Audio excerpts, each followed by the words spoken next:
Welcome to NarrativeNook audio tales where enchanted stories come to life.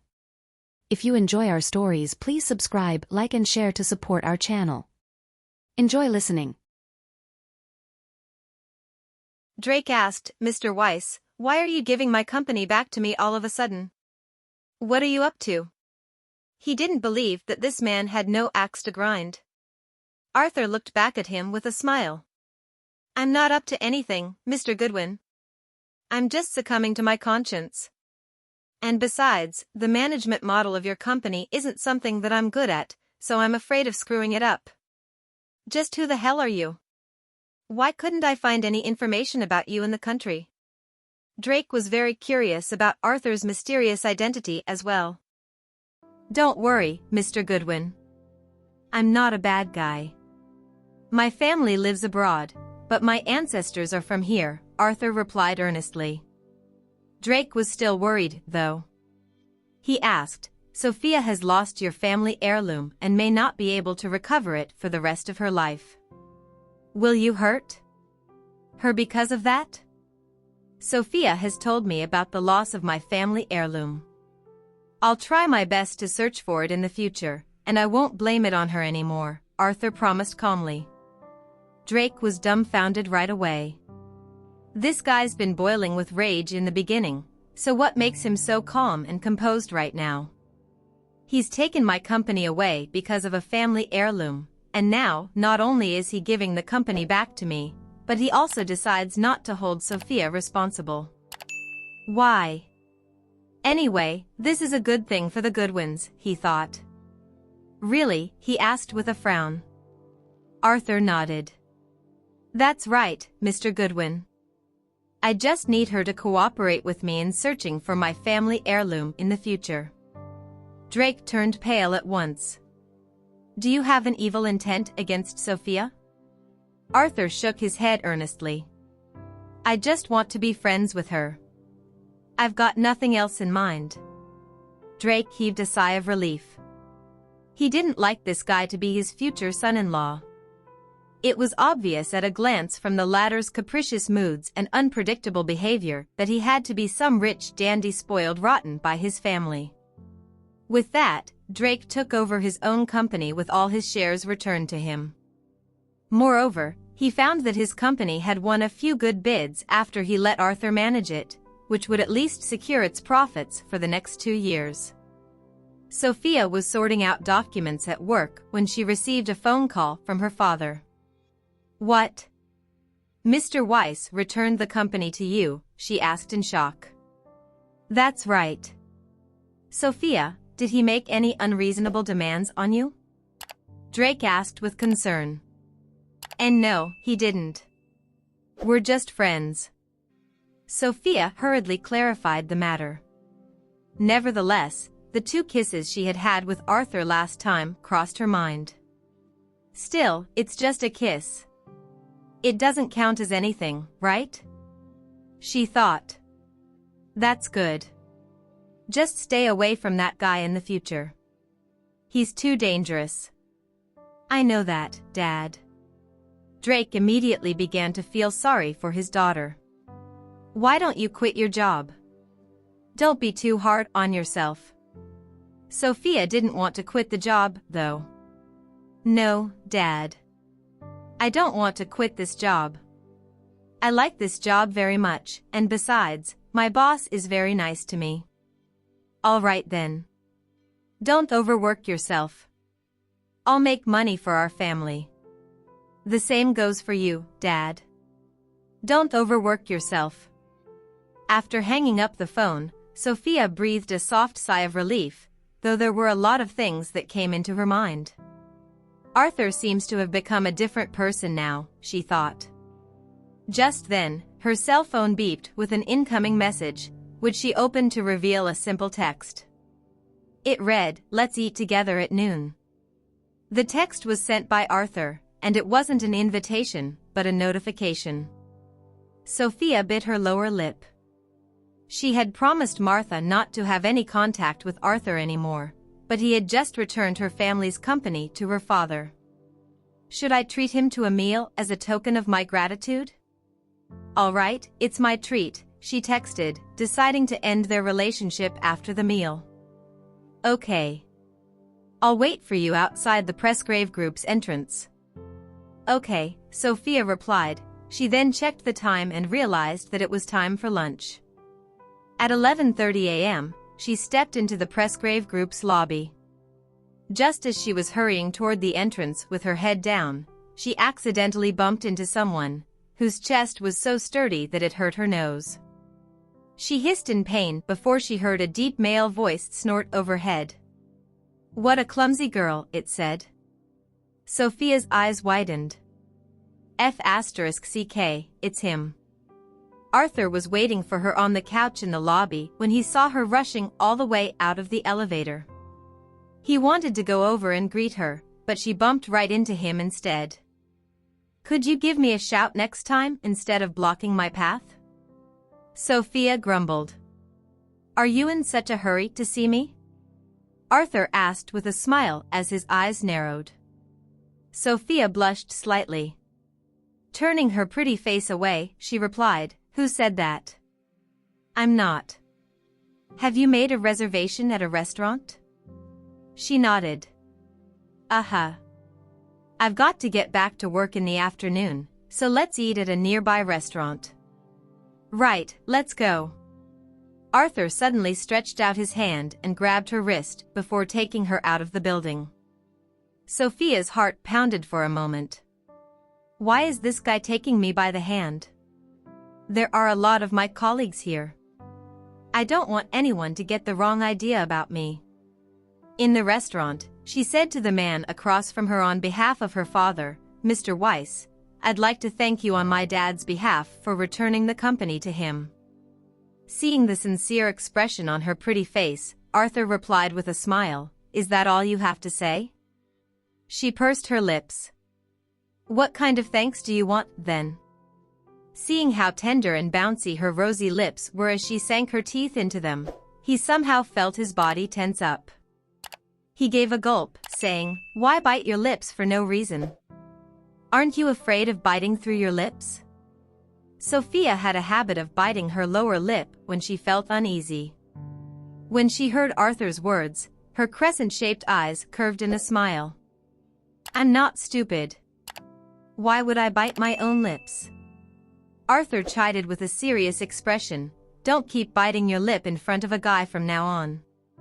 Do you know what kind of cue it is to a man?" Understanding what he meant, Sophia instantly blushed. I am not trying to seduce anyone. I only do that out of habit," she explained. "Get out of the habit," ordered the man across from her overbearingly. Sophia nodded obediently. "Okay. I'll get out of this habit starting from today." Seeing how obedient she looked, Arthur somehow felt incredibly delighted. His lips curved in a smile as he praised her, saying, "What a good girl." She instantly went red in the face again. "What is this guy taking me for?" After the food was served, Sophia talked about her current job. Knowing that she was actually working under Anastasia, he was somewhat reassured. He said, "She'll take care of you." Sophia nodded. "That's right. President Tillman really takes good care of me. If you come across anything that's hard to deal with in the future, you can ask me for help," Arthur said. However, Sophia shook her head resolutely. "Thanks, but it's not necessary." She would sever all contact with him after this meal. This was what she had promised Martha. Before they realized it, it was already past 1 p.m. After checking the time, she promptly said, "I should get back to work already." She went to pay the bill whereas he looked out of the window while losing himself in thought. After they left the restaurant, Sophia waved to him. "I'm going back to work." She had wanted to say "see you again," but she thought they would never meet again from now on. Every step she took toward the Pressgrave Group was resolute, albeit with a hint of reluctance. Arthur followed her with his gaze. She was dressed in a well-fitting suit, and her long hair bounced slightly in the midday sunshine. There were many attractive and charming urban beauties around her, but his eyes were glued to her slim figure. Martha was away when he returned to the villa. As soon as he returned to his study, his bodyguard knocked on the door, wanting to come in. "Come in," he said. "Young Master Weiss, we've issued reward notices along the route on which Miss Goodwin lost the necklace. If there is any news, they'll inform me immediately. Pay attention to the second-hand market as well. Perhaps someone will list it on the market. Young Master Weiss, is Miss Goodwin sure that she lost the necklace? Can we talk to her to learn more information so that it's easier for us to search for the necklace? Don't disturb her. There's no hurry." Having a headache, Arthur sank into the sofa while propping his head with his hand. "Yes, young Master Weiss," the bodyguard replied. As he left the room, he suddenly noticed a figure trotting away. It was none other than Emily.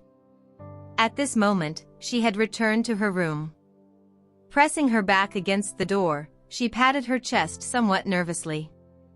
"What did I overhear just now? I don't mean to impose myself on you, but you've got to think about our family. And besides, is it really good for someone as naive as Miss Goodwin to live in our family?" Martha argued calmly. "Our family has a complicated background and an extensive network of influence. If you let a lady who knows nothing be the lady of the house, she'll panic. You're overthinking it, Grandma." "She and I have yet to reach that point in our relationship," Arthur said, comforting her. "I've got something else to deal with, so I gotta go."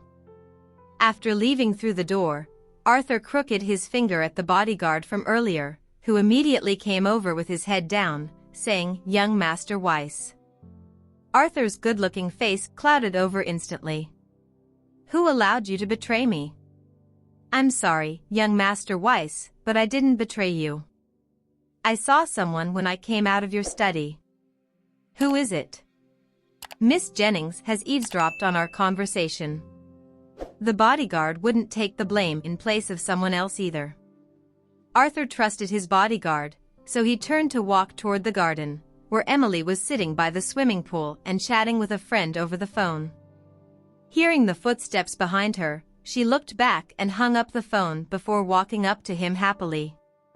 "Artie, did you tell my grandma about Sophia losing my family heirloom?" Arthur asked in a calm voice. Emily's face instantly turned crimson. Biting her lower lip, she said, "Sorry, Artie, but it's such a big deal that I had to tell Grandma about it." Arthur's eyes turned frosty in an instant. He warned, "There will be no next time." Emily's heart clenched for an instant. Only then did she realize the gravity of the situation. "Sorry, Artie. I'm really sorry, but Sophia Goodwin is the most doggone person for losing such a valuable thing of yours. She's got no idea how valuable the family heirloom is. Don't let me hear you vilify Sophia ever again, or get out of my home," Arthur said before turning around to leave. Emily held onto his arm in panic. "Forgive me, Artie. Forgive me, please, okay?" Arthur pulled his arm out of her grasp in disgust. "Don't touch me." Emily looked at his ruthless figure from behind in disbelief before a surge of resentment swept over her. What has Sophia done to cause my relationship with Artie to become like this? Sophia gave a loud sneeze in the office. Startled, she mumbled, "Who's swearing at me?" Just then, her cell phone rang, and she picked it up. Seeing that it was an incoming call from an unfamiliar number, she answered it, saying, "Hello. May I ask who this is?" "Sophia, I'm Emily Jennings. Let's meet up." Emily's voice sounded. Sophia was stunned for a moment. Then, she replied politely, "I'm sorry, Miss Jennings, but I'm working." "Did you lose the Weiss family's heirloom?" "Sophia Goodwin, you have no idea how important the heirloom is to Artie. It's been passed down in their family for 200 years, it's even more important than your life." Emily's furious voice sounded on the other end of the line. "Sophia, Do you know that the family heirloom is mine? It's what I'm supposed to pass down to Artie and my children. Get it back for me, now. Sophia was stunned by Emily's shrill and deafening voice. If you can't find it, then stay away and stop latching onto my Artie. You're not qualified to marry him. He's out of your league. Emily said before hanging up. Sophia inhaled softly. Little did she think she had lost something so valuable that belonged to Arthur. Although she didn't mean it, she was now overwhelmed with a strong sense of self-reproach. Just then, Grace knocked on the door and came in to bring her a cup of coffee.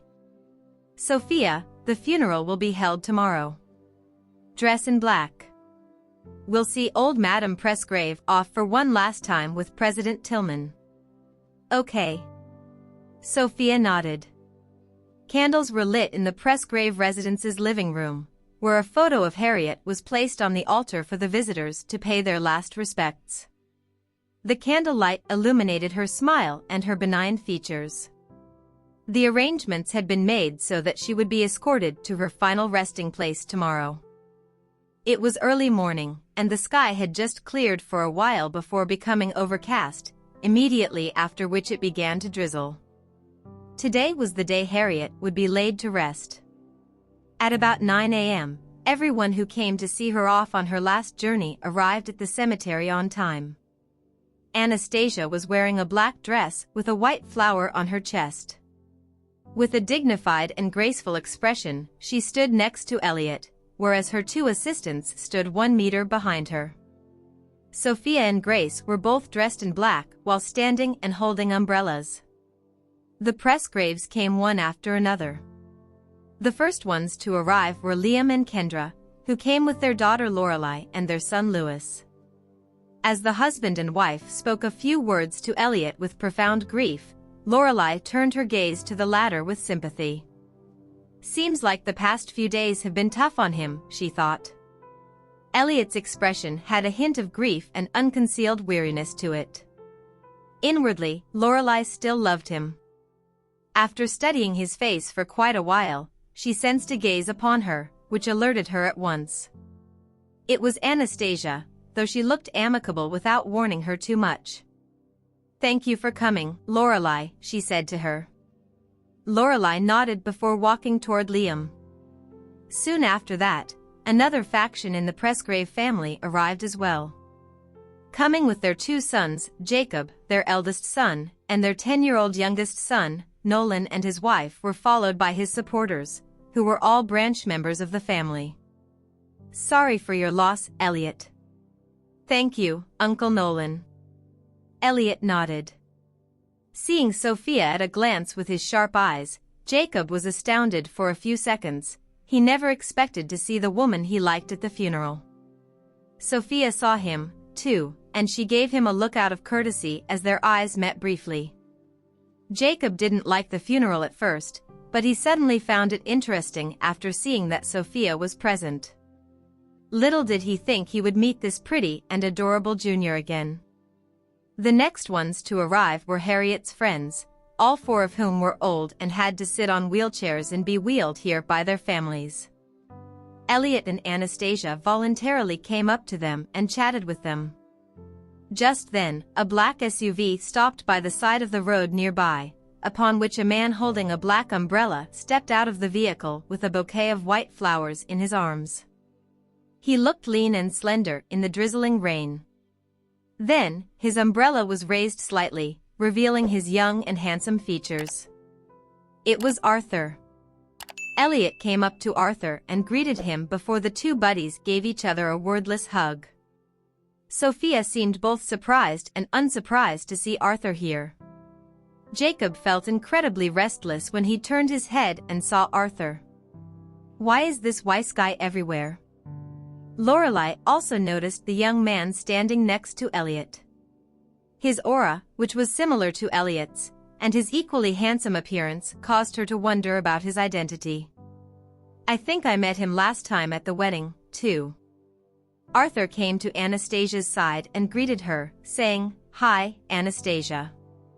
Anastasia nodded slightly before looking back and saying to Sophia, "Sophia, come over here and show young Master Weiss the way." Upon being called, Sophia was startled for a moment. While she was in a fluster, she met Arthur's gaze. He didn't expect her to be here as well. She had no choice but to close her umbrella and come to his side, saying, "Young Master Weiss, this way, please." Seeing her come over, Arthur naturally moved his umbrella to shelter her from the drizzle, causing his shoulder to be wet by the light rain. As a result, it was hard to tell which of them was the guest of honor here.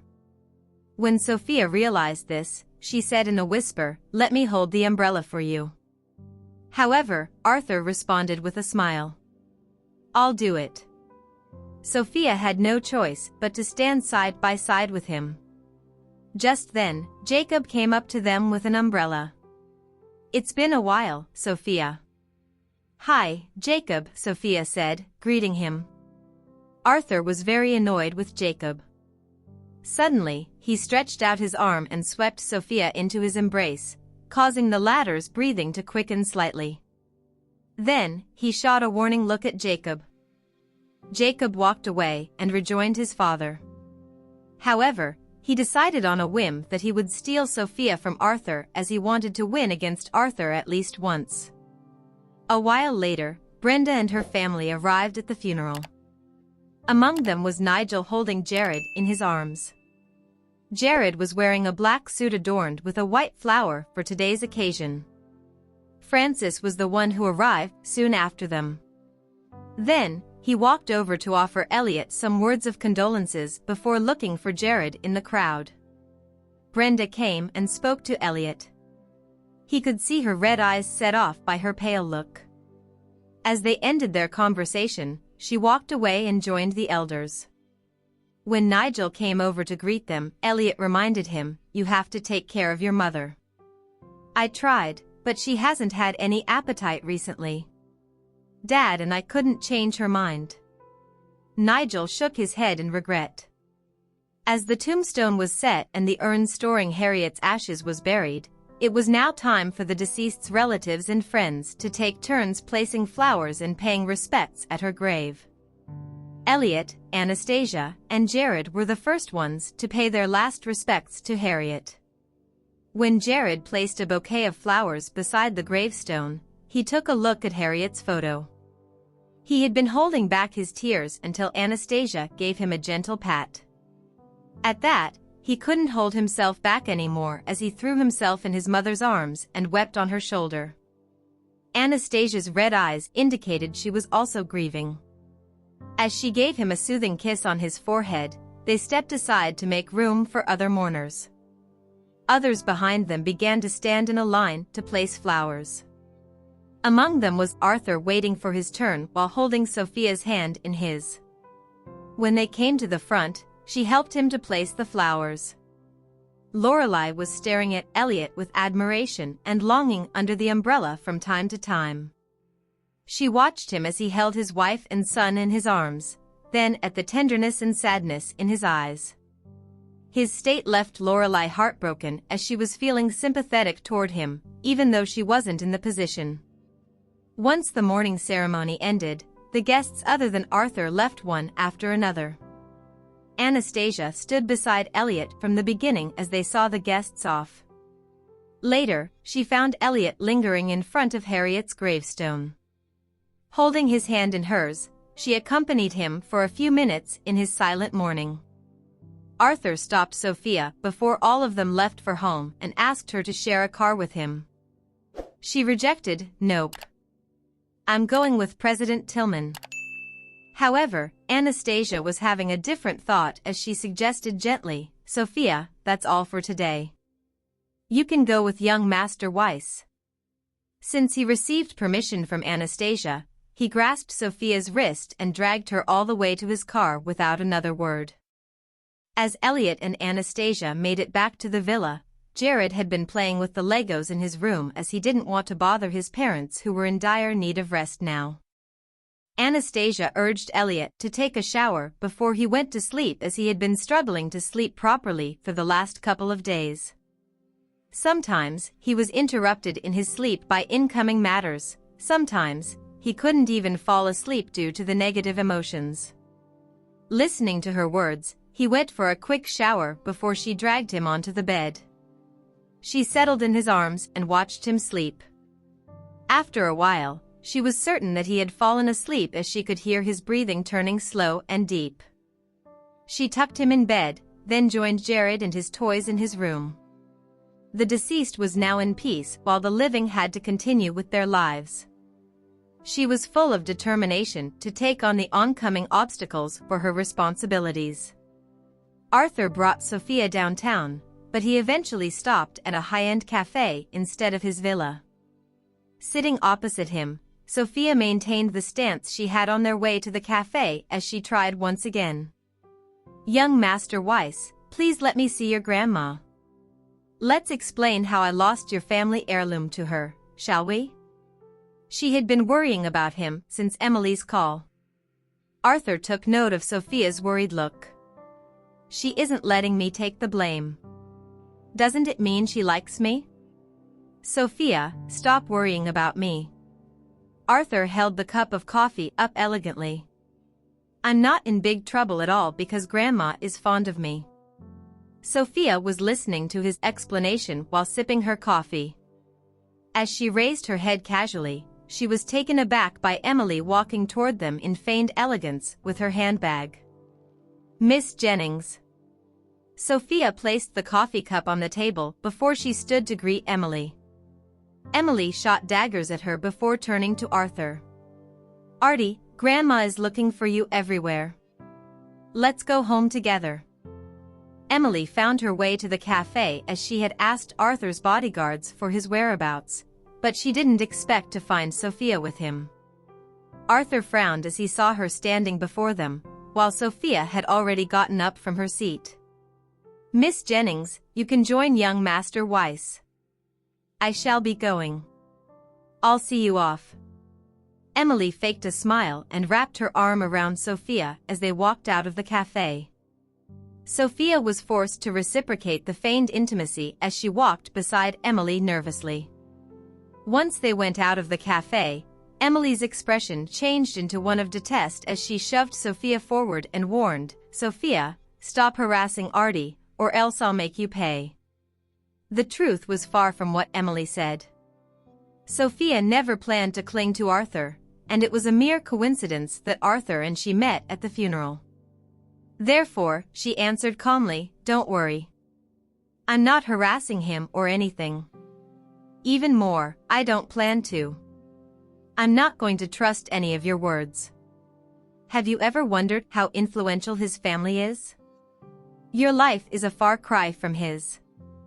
Emily was staring at Sophia with folded arms. She didn't even bother to hide her disdain. "It's only your wishful thinking for him to fall in love with you. Furthermore, don't try your luck. You'll only suffer." Sophia looked into her eyes and replied, "First of all, I won't categorize people into particular groups based on their background. Even though you're born with a silver spoon, you need to respect others." Emily's words were cut short as she didn't expect a comeback from Sophia. Sophia continued, "Sorting out the relationship is a matter which needs to be settled between Mr. Weiss and me. You've no right to meddle in our business." Her eyes were icy cold as Emily's superior attitude irritated her. Emily tried, but no words came out either. It was just like last time. If you have feelings for young Master Weiss, you're free to pursue him. As for the result, it depends on you. Don't take it out on me." As if she didn't notice Emily's condition, Sophia continued. Emily's cheeks reddened at her words. Is she trying to imply I'll not succeed? She glared at Sophia. "If it wasn't for your interference, I would have become his girlfriend sooner." Sophia chuckled. "You've always thought lowly of me.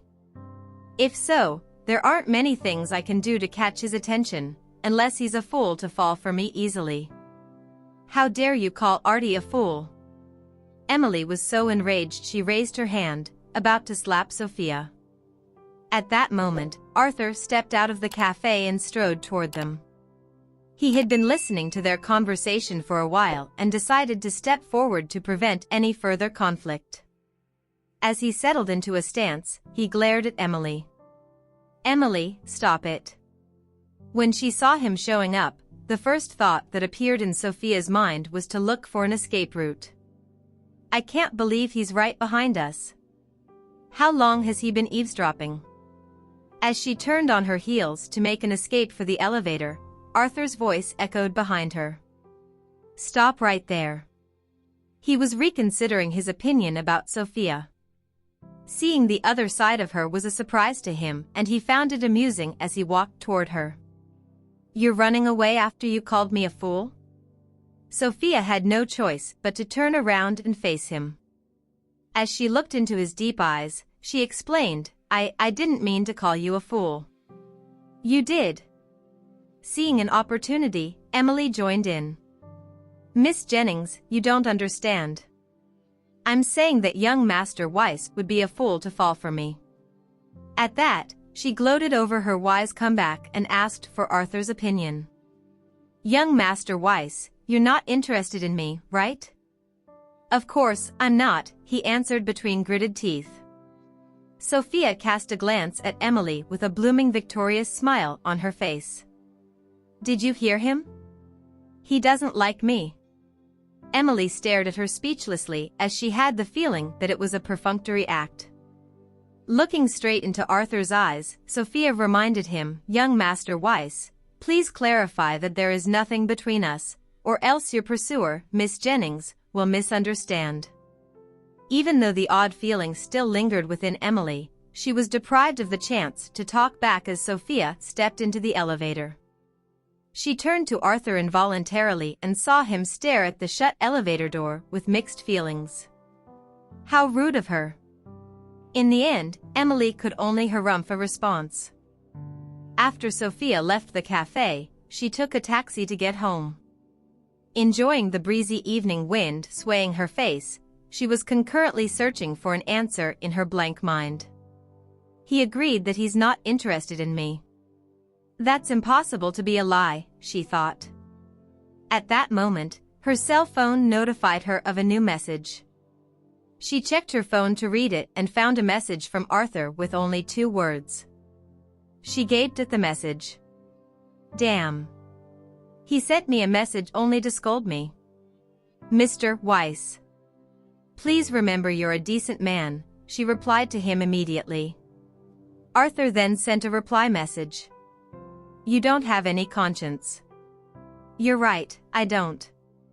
You've seen through my disguise and shall stop seeing people like me from now on. Sophia had given up on saving her image. He asked again, do you think falling for you is what a fool would do? Meanwhile, Emily was gazing at the scenery outside in the car heading back to the villa. Beside her was Arthur typing messages on his phone. The corners of his lips turned up from time to time to indicate his good mood, even though his fingers betrayed that he was terrible at replying to text messages. Artie? When she turned and found him smiling, she asked, who are you chatting with? A friend. His answer was simple. Emily noticed a hint of amusement in Arthur's expression as if he was having fun from the interaction, so she mustered her courage and asked for further information. Who is your friend? You don't know them, he answered as he checked the phone and broke into a wide smile at the message content. Sophia's reply read, I said the wrong thing just now. Please forgive me. Sophia was riding in a taxi. The sunset view could no longer catch her attention as she felt nervous waiting to receive his response. What's wrong with me? Am I having fun now? I'm home. Gotta go.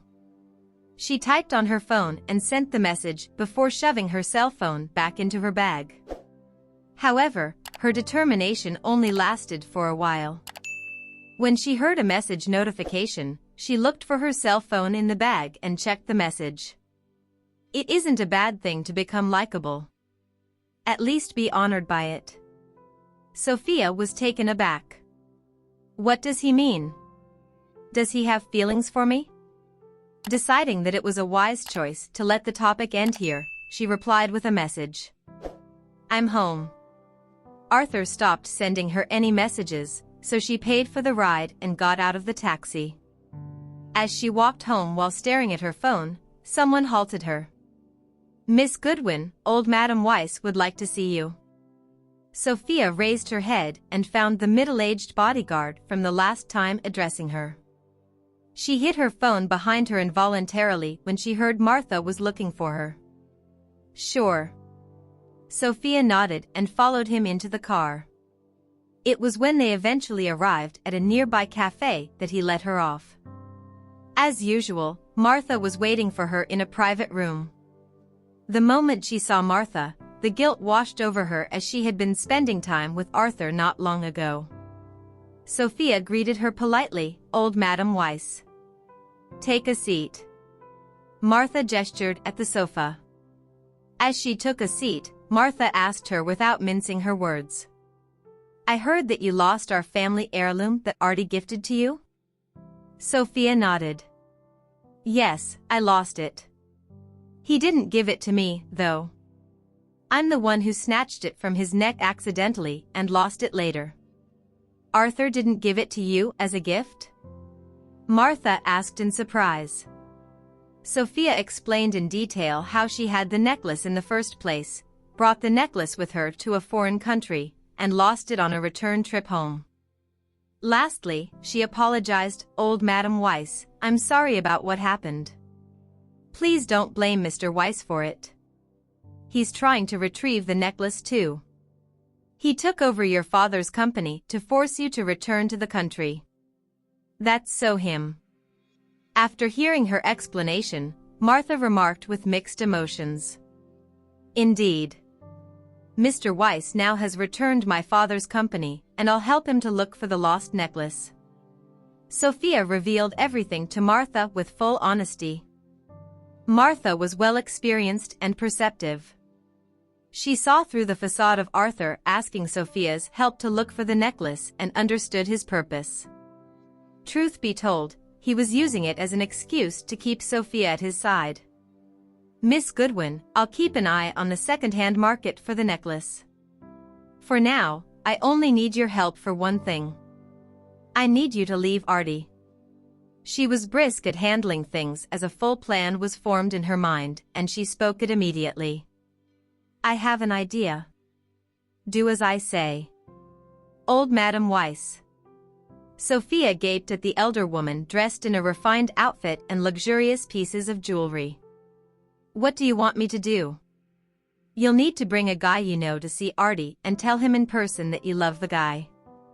If Artie's feelings for you don't waver, then the two of you will get engaged. Besides, I'll compensate for your loss because I promised to treat you with care." Martha was hoping Arthur could make a firm decision on his love life as she knew Sophia wasn't the best suitor for him. Sophia stared at the phone on the table with hesitation. Martha's words hurt Sophia badly as if it stung her heart. However, she agreed with Martha's plan eventually. "All right. I'll follow your plan. I hope you can put on your best acting because Artie is very observant.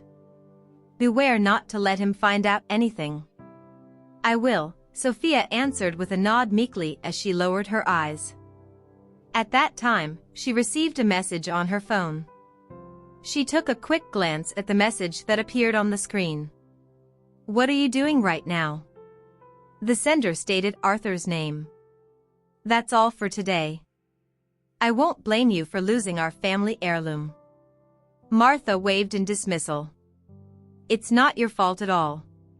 You can go now." Sophia picked up the phone from the table and headed toward the exit. Once she went out, the bodyguard who had been waiting offered to send her home, but she rejected it nonetheless. This time, she was walking to get home. Staring at Arthur's messages, she had lost the mood to reply long since the conversation between Martha and her. Taking a deep breath, she then dialed someone's number.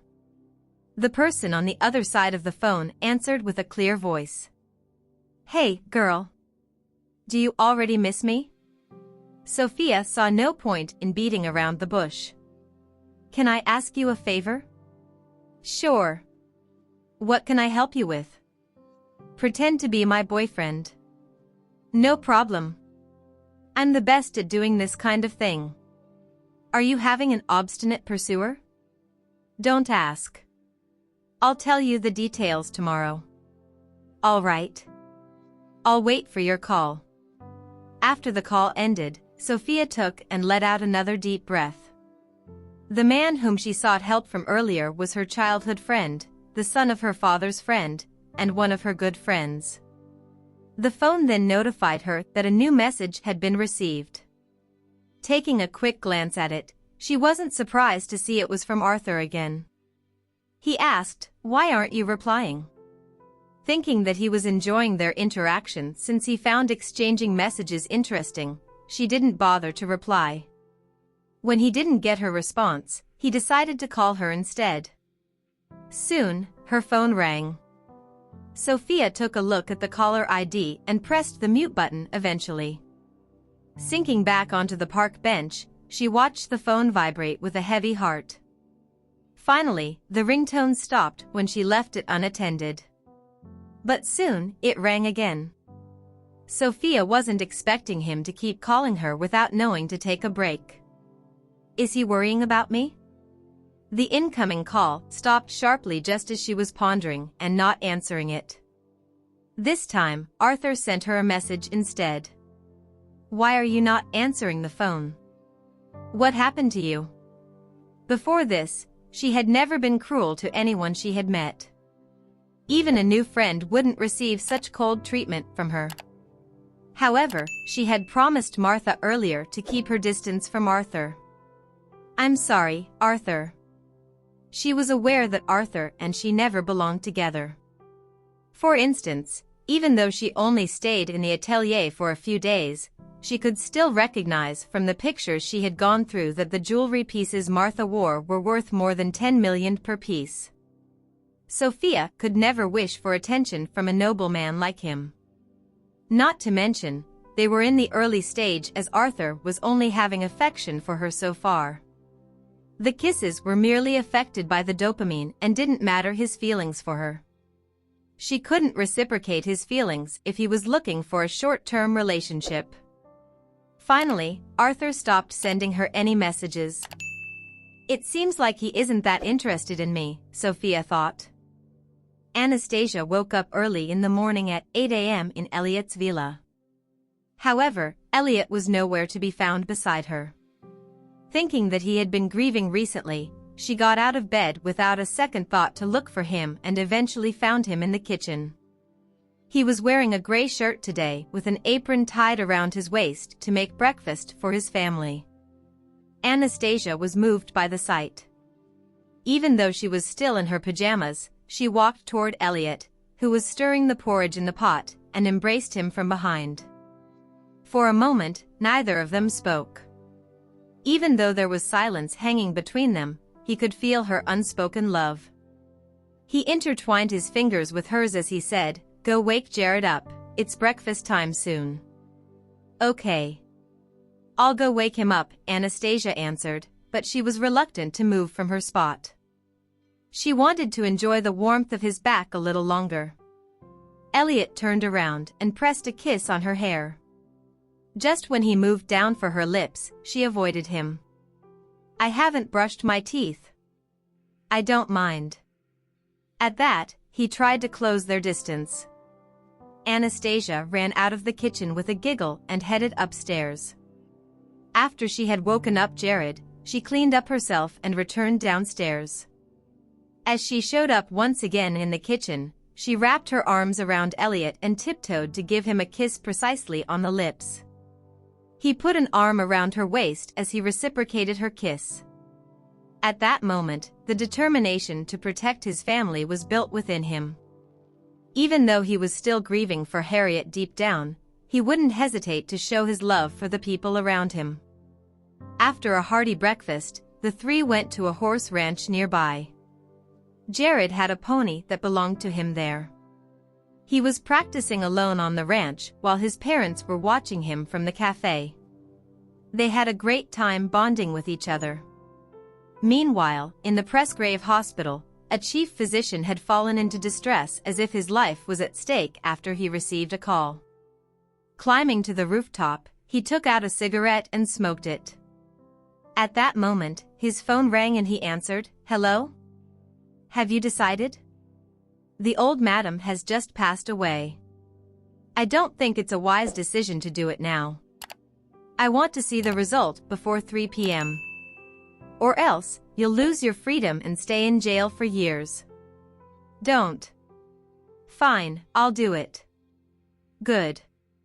I'll be waiting." The man on the other side ended the call once he finished his words.